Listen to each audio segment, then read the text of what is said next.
పాపము, అశాంతి, భయం, దిగులు, శ్రమ, వేదన, దొంగతనం, వ్యభిచారం, వ్యాధి, హత్యలు, త్రాగుడు, ఉగ్రవాదం, భయంకర సంఘటనలు, మరణం, నరకం.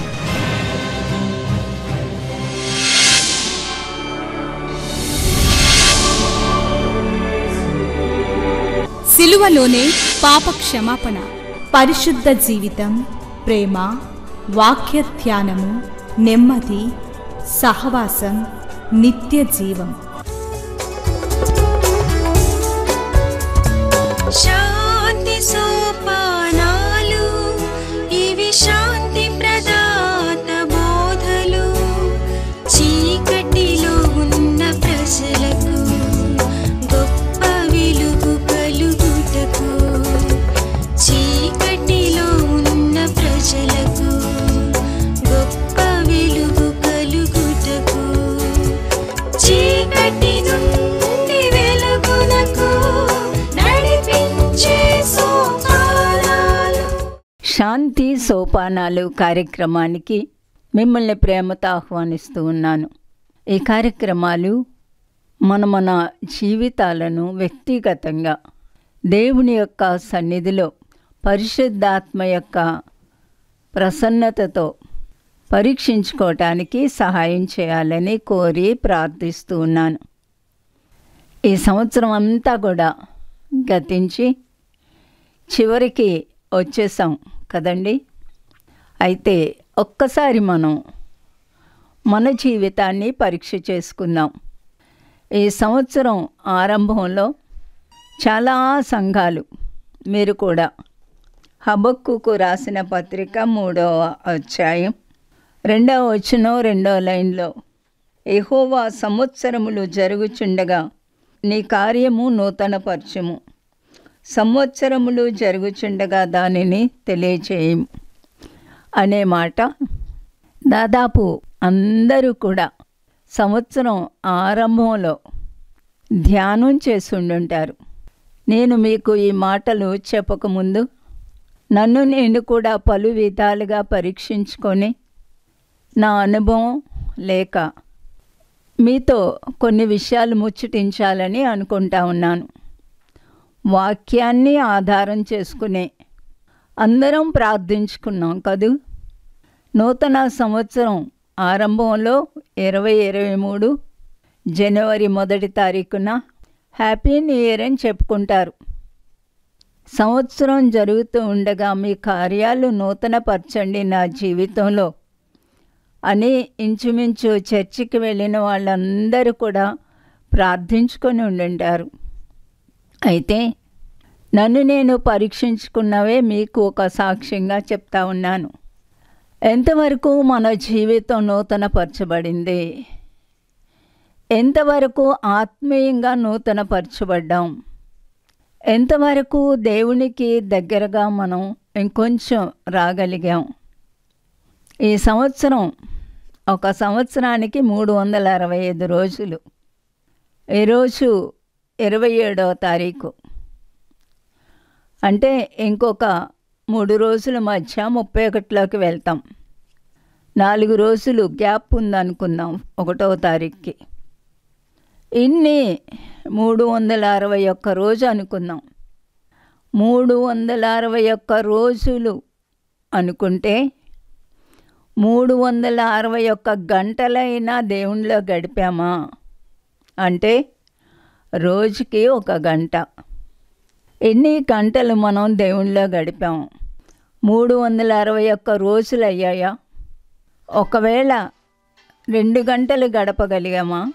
దేవుని యొక్క కార్యం, దేవుని యొక్క ఉద్దేశాలు ఎంతవరకు మన జీవితంలో నెరవేర్చాం?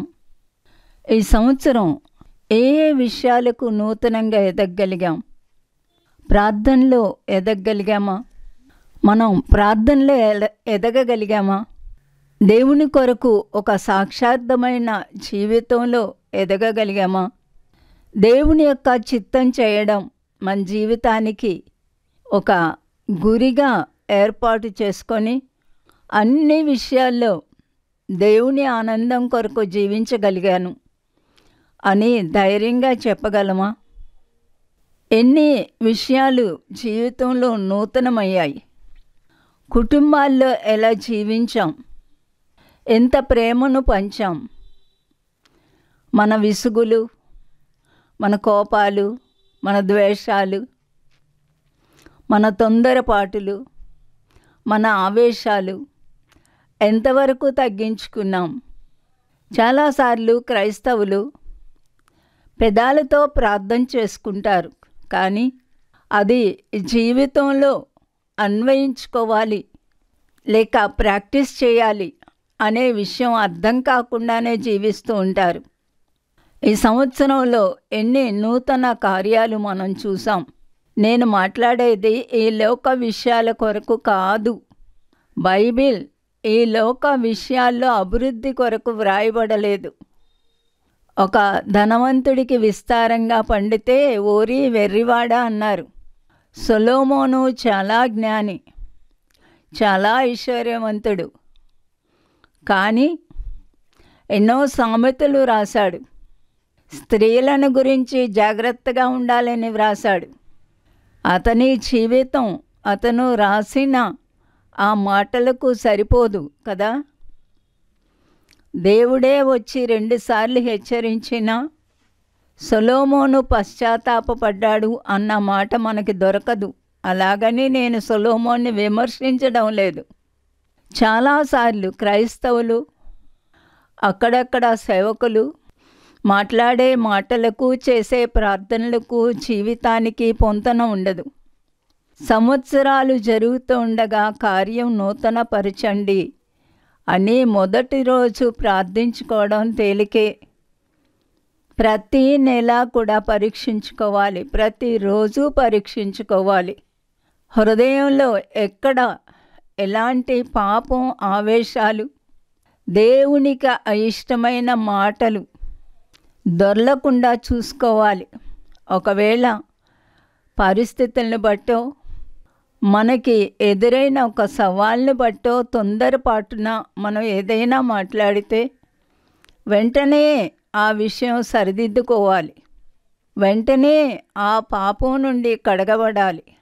నా మనవి ఏంటి అంటే, ప్రార్థనలో ఎంత ఎదిగావు, వినయంలో ఎంత ఎదిగాము, సాత్వికంలో ఎంత ఎదిగాము, వాక్య ధ్యానంలో ఎంత ఎదిగాము, వాక్యాన్ని ఎంతవరకు ధ్యానం చేశాం, వాక్యం ఎంతవరకు మన హృదయంలో దాచుకున్నాం, దేవునికి ఎంత దగ్గరయ్యాం, దేవుని ఆనందం కొరకు ఎంత జీవించాం, మన ఆనందం కొరకు జీవించామా, దేవుని యొక్క కార్యం మన జీవితంలో ఏమైనా నూతనమైందా?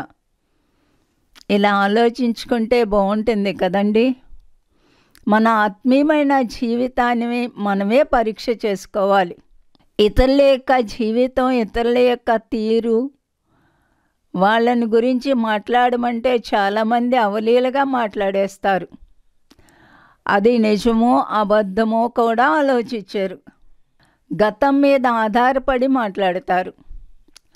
ఎప్పుడో కొన్ని సంవత్సరాల క్రితం నీకు వాళ్ళకి వైరం ఉండవచ్చు.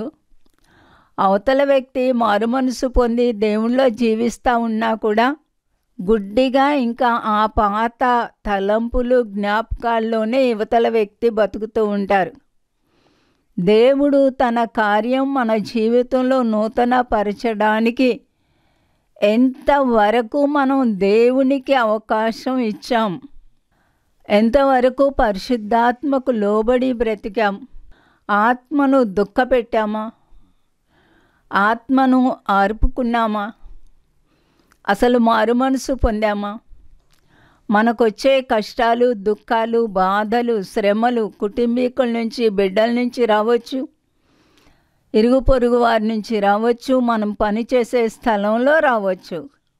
ఎక్కడ ఏ వైపు నుంచి సాతాను అగ్ని బాణాలు వేసినా వాటిని ఆర్పగలిగిన విశ్వాసం మన దగ్గర ఉందా? మన కష్ట పరిస్థితుల్లో మనం ఏం చేస్తున్నాం? నా అనుభవ ప్రకారం అయితే దేవుడు మన జీవితానికి కొన్ని కష్టాలు, శోధనలు, సమస్యలు, ఎంత చెట్టుకి అంత గాలి అన్నట్టుగా ఎవరికి తగిన శోధన సాతాను వడ్డిచ్చేస్తూ ఉంటాడు. అయితే వాడి అగ్ని బాణాలను ఆర్పగలిగినంత విశ్వాసం మన దగ్గర ఉందా?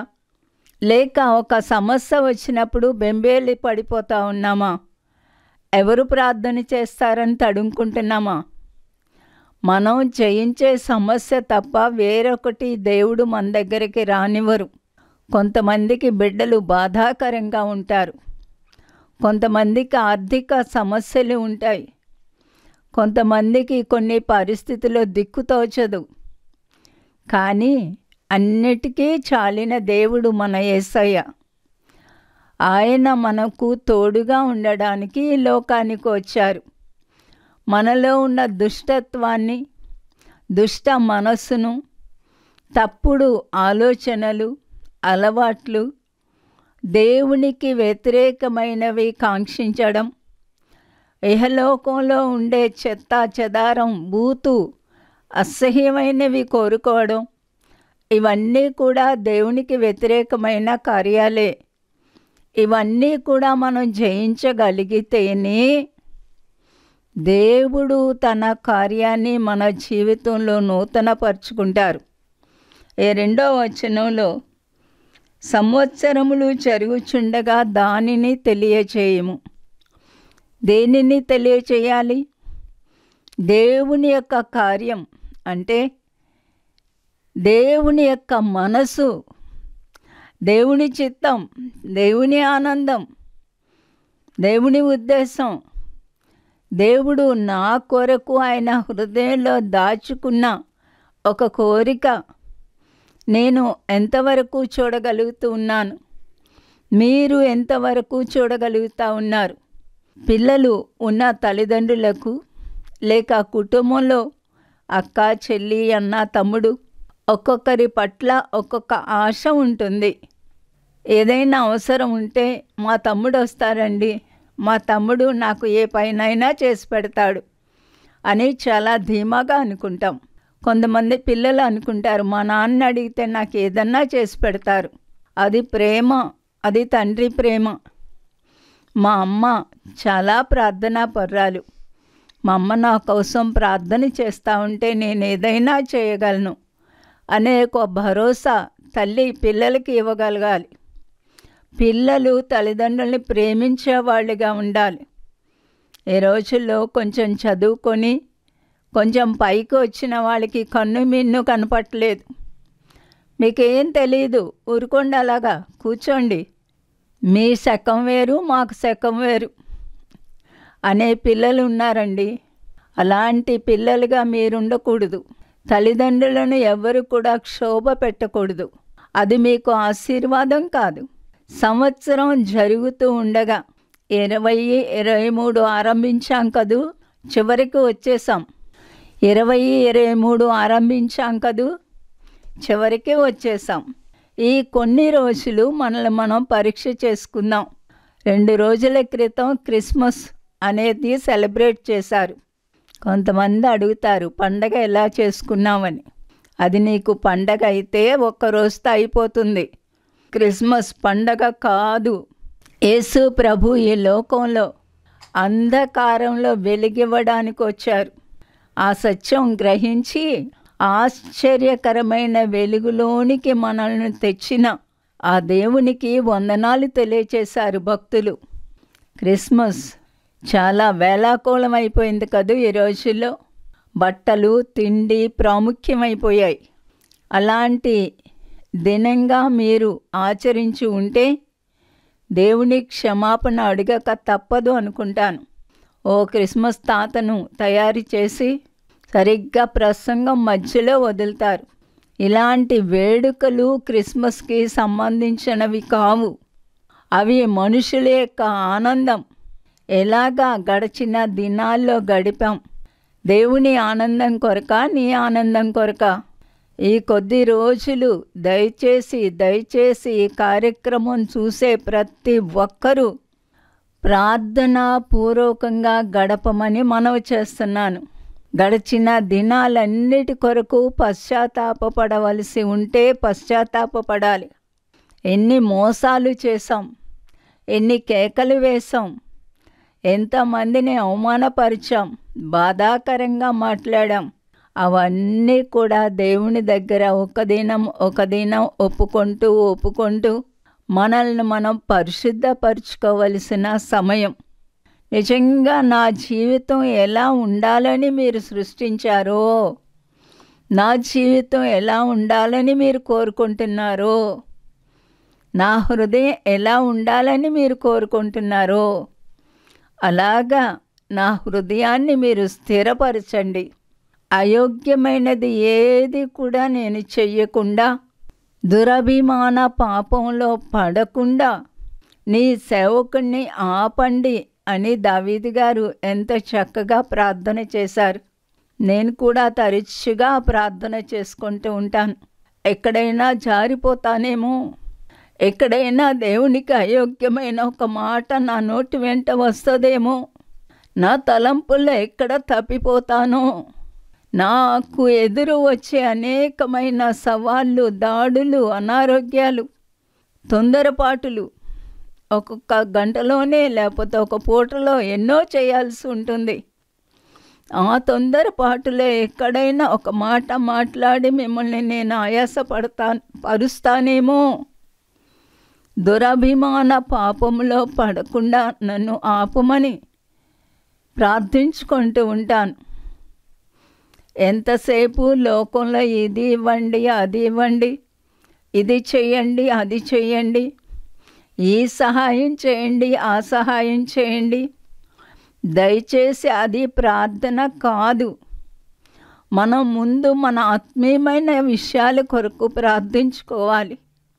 ఏ పరిస్థితి వచ్చినా నా భక్తిని నేను దిగజార్చుకోకుండా, మిమ్మల్ని నేను పోగొట్టుకోకుండా, మిమ్మల్ని ఆయాస పెట్టకుండా, బాధ పెట్టకుండా నన్ను నేను జాగ్రత్త పరుచుకుంటూ క్రమపరుచుకోవడానికి మీ యొక్క శక్తిని దయచేయమని మనం ప్రార్థన చేసుకోవాలి. సంవత్సరం జరిగిపోతూ ఉంది, కొన్ని రోజుల్లో ముగిస్తూ ఉంది, మళ్ళా కొత్త సంవత్సరం వస్తుంది, మళ్ళా అదే ప్రార్థన చేసుకుంటాం. హ్యాపీ న్యూ ఇయర్ అని చెప్పినంత మాత్రాన ఏ జీవితానికి కూడా అది హ్యాపీ న్యూ ఇయర్ అవ్వదు. అసలు ఎందుకు అలా చెప్పుకుంటారో నాకు అర్థం కాదు. హ్యాపీ క్రిస్మస్ అంటారు, అంటే ఏంటి చెప్పండి నాకు? క్రిస్మస్, క్రైస్ట్ మాస్, క్రీస్తును ఆరాధించడం. అవును, ఆయన్ని ఆరాధించడం మహా ఆనందం.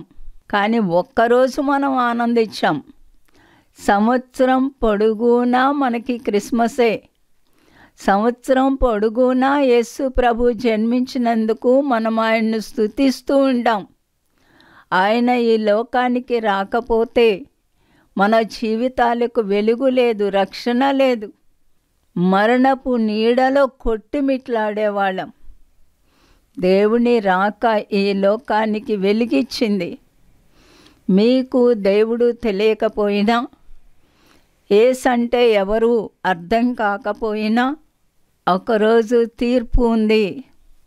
ఆ తీర్పు రోజు మనం ఎదుర్కొనేది ఆయన్నే. ఆ తీర్పులోనికి మనం వెళ్ళక ముందు యేసు ప్రభు ఈ లోకానికి పాప క్షమాపణ ఇవ్వడానికి, మనశ్శాంతినివ్వడానికి వచ్చారు. ఆయన ఈ లోకపు సర్వ పాపాన్ని తన మీద వేసుకున్నారు. ఆయన దైవ కుమారుడు కాబట్టి, ఆయనే శిక్షించే దేవుడు కాబట్టి రక్షించడానికి వచ్చారు ఆయన. రెండవదిగా, ఆయన చేసిన పరిహారార్థ బలి సర్వ మానవ కోటికి సరిపోతుంది. అది పరిశుద్ధ రక్తం, అది దైవ కుమారుని రక్తం. ఆ రక్తం ద్వారా పాపాలకు క్షమాపణ ఇవ్వడానికి యేసు ప్రభువారు ఈ లోకానికి వచ్చారు. ఆ మాటకొస్తే, యేసు అంటే రక్షకుడు అని అర్థం. అది హెబ్రీ భాష. రక్షకుడు, అవును, ప్రతి మనిషికి ఒక రక్షకుడు కావాలి. ఆ రక్షకుడు ఇహలోకం నుండి రక్షించాలి, పాపపు నైజము నుండి రక్షించాలి, మనలో చెలరేగే భావోద్రేకాల నుండి రక్షించాలి. ఆయన పై నుండి దిగి వచ్చిన దైవ కుమారుడు, ఒక కన్యక గర్భంలో ఒదిగిన దైవ కుమారుడు. ఆయన దేవుడు, నరుడు. ఆయన దేవుడు కాబట్టి ఆయన చేసిన పాప క్షమాపణ కొరకు లేక పాపములు క్షమించడానికి నాకు అధికారం ఉంది అని ఆయన ప్రకటించారు. రెండవదిగా ఆయన ఒక మానవునిగా జీవించారు. మనుషులను చూచి కనికరపడ్డారు, మానవులకు సహాయం చేశారు, కుష్ఠరోగులను ముట్టి బాగు చేశారు. పాపాత్మురాలు ఆయన పాదాలు తాకి ముద్దు పెట్టుకున్నప్పుడు ఆ తల్లిని క్షమించారు. ఆయన గ్రుడ్డి వాళ్లను బాగు చేశారు, ఆయన కుంటి వాళ్లను లేవనెత్తారు. ఆయన పుట్టక మునిపే ఒక వ్యక్తి బెతెత్సా అనే స్థలంలో కోనేటి దగ్గర పడి ఉన్నప్పుడు 38 సంవత్సరాల నుండి పడి ఉన్న ఒక వ్యక్తిని ఆయన నడిచి వెళ్ళి బాగు చేశారు. ఎంతటి అద్భుతాలు, ప్రేమ, జాలి, కనికరం, స్వస్థతలు, పాప క్షమాపణ కురిపించిన ఆయన దగ్గర మనందరికీ క్షేమముంది. ఆయన మంచి కాపరిని అని చెప్పారు. అలాంటి ఆయన దగ్గర మనం సహవాసం చేసి మన జీవితాల్లో ఆయన నిలుపుకున్నప్పుడు మనం ఎలాంటి పరిస్థితులు దాటవలసి వచ్చినా మన జీవితాల్లో తన కార్యాన్ని నూతనపరుస్తూ ఉంటారు. ఆయన ప్రేమతో నింపుతారు.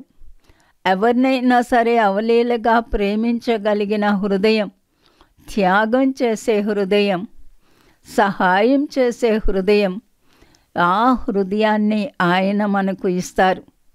ఈ చివరి సంవత్సరం రోజుల్లో నా జీవితంలో ఎన్ని కార్యాలు నూతనమయ్యాయి.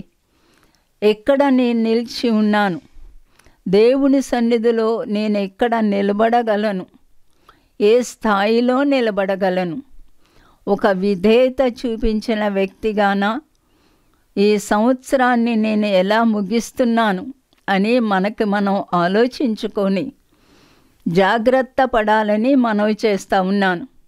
ఇష్టం వచ్చినట్టుగా గడిపేసి ఉంటారు కొందరు. మీ ఇష్టాలు, మీ కోరికలన్నీ నెరవేర్చుకొని ఉండుంటారు, మీ ఉద్దేశాలు నెరవేర్చుకొని ఉంటారు, మీ ఆనందం కోసమే ప్రార్థన చేసుకొని ఉంటారు. దేవుని ఆనందాన్ని ఎప్పుడు వెతుకుతారు? పరలోకాన్ని ఎప్పుడు వెతుక్కుంటారు? దేవుడిచ్చే బహుమానం కొరకు ఎప్పుడు అడుగుతారు? కాబట్టి దయచేసి అయిపోతుంది ఈ సంవత్సరం. కాలం వేగంగా పరిగెడుతూ ఉంది. వదిలిన ఒక బాణంలాగా దూసుకొని నిశ్చత్వంలోకి వెళ్ళిపోతూ ఉంది. ఒక్కొక్క రోజు అయిపోతూ ఉంటే మనం కూడా అంతం వైపు వెళ్తూ ఉన్నాం. మన సమాధి వైపు అడుగులు వేస్తూ ఉన్నాం. లేక ఈ రోజుల్లో దేవుని యొక్క రాకడ వైపు ఎదురు చూడవలసిన దినాల్లోకి మనం వచ్చేసాం. మన చుట్టూ భయంకరమైన పరిస్థితులు, భూకంపాలు, వరదలు, యుద్ధాలు, యుద్ధఘోష, క్రైస్తవులకు హింసలు, కనీసం క్రిస్మస్ చేసుకోలేని, క్రిస్మస్ ఆచరించలేని, ఒక ప్రార్థన ఇంట్లో కూడా ప్రార్థన చేసుకోలేని పరిస్థితుల్లోనికి మన దేశం వచ్చేస్తూ ఉంది. భక్తిని, దేవుడిచ్చిన ఈ దివిటీని ఏ రీతిగా కాపాడుకోగలం అనే శ్రద్ధ మన జీవితాల్లో ఉండాలి. ఎక్కడా కూడా సాతాను మన జీవితాన్ని జయించకుండా దేవుడు తన కార్యం మన జీవితాల్లో నూతన పరిచేటట్టుగా మన హృదయాల్ని ఎప్పుడూ సంసిద్ధం చేసుకొని మన జీవితాలు, కుటుంబాలు, సంఘాలు ఆయనకు మనం అప్పగించుకోవాలి. సంవత్సరం జరుగుతూ ఉండగా నీ కార్యమును నూతనపరచుము. నా కార్యాలు కాదు, నా ఇష్టాలు కాదు, మీ కార్యం, మీ పరిశుద్ధత, మీ ప్రేమ, మీ జాలి, మీ కనికరం, మీ కొరకు ప్రతిష్ఠింపబడిన ఒక వ్యక్తిగా నేను జీవించడానికి మీ శక్తిని దయచేయండి. ఎంత సమయాన్ని నేను వృధా చేశానో క్షమించండి. మీకు సాక్షిగా బ్రతకలేకపోయాను, క్షమించండి. మీ చిత్తాన్ని చేయలేకపోయాను, క్షమించండి. ఇలాంటి ప్రార్థనతో ఏ సంవత్సరంని మనం అందరం కూడా సజీవంగా నిలిచి ఉంటే దేవుని యొక్క సన్నిధిలో ముగించమని మనవి చేస్తూ ఉన్నాను. దేవుని యొక్క చిత్తానికి మన జీవితాలను అర్పించుకుందాం. దేవుడు ఎప్పుడు కూడా ఆశతో చూస్తూ ఉంటారు. ఆయన చిత్తం, ఆయన పరిశుద్ధత, ఆయన ప్రేమ, ఆయన హృదయం, ఆయన మనసు మనకివ్వాలని ఆయన చూస్తూ ఉంటారు. దాన్ని స్వీకరించి ఆయన కార్యం నూతనపరచబడేటట్టుగా ఒకవైపు క్షమాపణ అడుగుతూ మరొక వైపు జీవితాన్ని జాగ్రత్తగా దేవుని కోసం మలుచుకుందాం, ప్రార్థన చేసుకుందాం. ప్రేమ కలిగిన మా ప్రియమైన పరలోకపు తండ్రి, మేం చేసుకునే ప్రార్థనలు, చదివే వాక్యం, వినే వాక్యం మీ యొక్క హృదయం మా జీవితాల్లో నిలిచి ఉండగలిగినట్లుగా అలాంటి జ్ఞాన వివేకములు ప్రతి ఒక్కరికి అనుగ్రహించమని ప్రార్థిస్తున్నాను. వ్యర్థంగా గడిపిన కాలమంతటిని బట్టి క్షమించి మీ కార్యం మా జీవితాల్లో నూతనపరిచి మీ ఆనందం కొరకు, మీ చిత్తం కొరకు జీవించే జీవితాలుగా మలచండి. ఈ సంవత్సరం ఎంతమంది తమ వారిని కోల్పోయారో ఆదరించండి, ఆదుకొనండి. ఎంతమంది అనారోగ్యాలతో ఒకవేళ మరణ పడకల్లో ఉన్నారు, ముట్టి లేవనెత్తండి తండ్రి, బాగు చేయండి. ప్రతి ఒక్కరూ ఒక పరిపక్వమైన జీవితాలతో మీ సన్నిధిలో నిలిచే భాగ్యం కొరకు ఎదురు చూచేవారిగా, మీ రాకడ కొరకు ఎదురు చూచేవారిగా తీర్చిదిద్దుకోమని మీకే అప్పగిస్తూ యేసు నామమున వేడుకుంటున్నాను తండ్రి, ఆమేన్. ఒక పశ్చాత్తాప హృదయంతో దేవుని యొక్క చిత్తం కొరకైన తృష్ణతో ఈ సంవత్సరం ముగించాలని ప్రేమతో మీకు మనవి చేస్తున్నాను. ఆ రీతిగా చేయటానికి పరిశుద్ధాత్మ మీకు సహాయం చేయనుగాక. దేవుడు మిమ్మల్ని దీవించునుగాక. శ్రీమతి జాయ్ శామ్ బెన్నీ గారి కలము నుండి స్త్రీల శీర్షికలో రచింపబడిన 10వ పుస్తకము విధి వంచిత వనితలు. కేవలము స్త్రీల కొరకు మాత్రమే కాదు, ప్రతి ఒక్కరూ ఆత్మీయ మేలుకై చదవగలిగిన పుస్తకాలివి. మహాదేవుడు మన ప్రభువు రక్షకుడునైన యేసుక్రీస్తు కృపా, దేవుని ప్రేమ, పరిశుద్ధాత్మనిత్య సన్నిధి సహవాసం కూడి వచ్చిన మనందరికీ సదా తోడైండి నిత్యత్వాన్ని గూర్చిన నిరీక్షణతో కూడిన జీవితాలలోనికి నడిపించును గాక. Amen. My address, Srimati Joy Sam Benny, Emmanuel Church, 1-146 S. Achutapuram, Kakinada 4. మా ఫోన్ నెంబర్స్ 944-010-9893 మరియు 0884-237-6793. మరలా ఇదే సమయానికి ఇదే ఛానల్లో మనం కలుసుకుందాం. Thank you.